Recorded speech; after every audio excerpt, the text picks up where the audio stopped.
उद्धव ठाकरेंना मुख्यमंत्री करणे हाच न्याय ठरला असता. उल्हास बापट यांचे सर्वोच्च न्यायालय सुनावणीवर धक्कादायक वक्तव्य.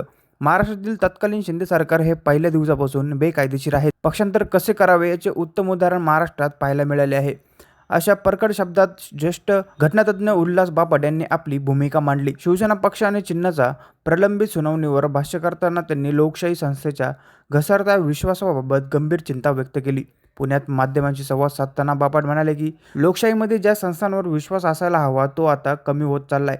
15 वर्षापूर्वी मी सर्वोच्च न्यायालय काय निर्णय देईल हे खात्रीने सांगू शकत होतो, मात्र आता तो विश्वास उरलेला नाही.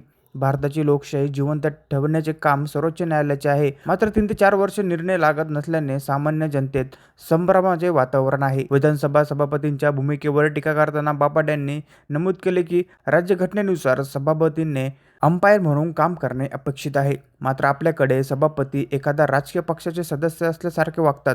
राहुल नार्वेकर यांनी 3 महिन्यात निर्णय घेणे आवश्यक होते, मात्र 6 महिने उलटूनही कोणतेही ठोस निर्णय घेतला गेला नाही. याकडे त्यांनी लक्ष वेधले पाहिजे.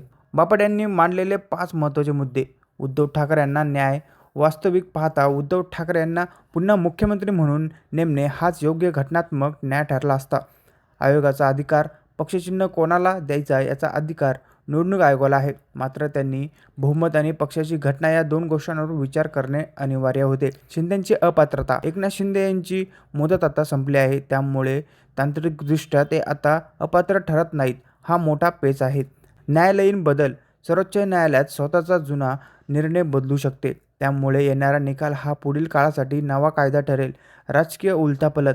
जर निकाल उद्धव ठाकरे यांच्या बाजूने लागला तर राज्यात मोठी राजकीय उलथापालथ होईल, पण त्याचा सध्याचा सरकार तत्काळ परिणाम होईलच असे सांगता येणार नाही. यावर तुमचे मत आम्हाला कमेंटमध्ये नक्की कळवा आणि अशी नवीन बातम्या बघण्यासाठी आपल्या चॅनलला नक्की सबस्क्राईब करा.